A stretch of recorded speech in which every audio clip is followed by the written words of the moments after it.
বৃষ্টি হলে পেঁয়াজি, খিচুড়ির সাথে পেঁয়াজি অথবা মুড়ির সাথে পেঁয়াজি।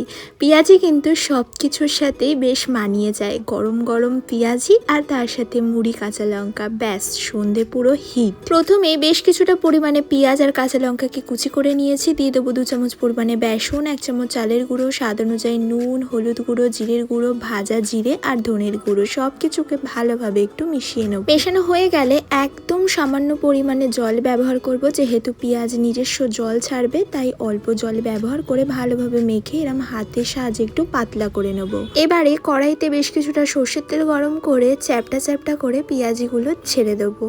উল্টে পাল্টে একটু লাল লাল করে ভেজে নেব। গ্যাসের ফ্লেমটা কিন্তু মিডিয়ামে রেখে ভাজবো, তাহলে একদম মুচমুচে হবে আর পেঁয়াজিটা ভিতর থেকে পুরো কুকও হয়ে যাবে। এইরকম লাল লাল করে ভেজে তুলে নিলে রেডি হয়ে যাবে গরম গরম পেঁয়াজি। ব্যাস এবারে মুড়ি আর কাঁচা লঙ্কার সাথে ঝটপট খেয়ে নাও।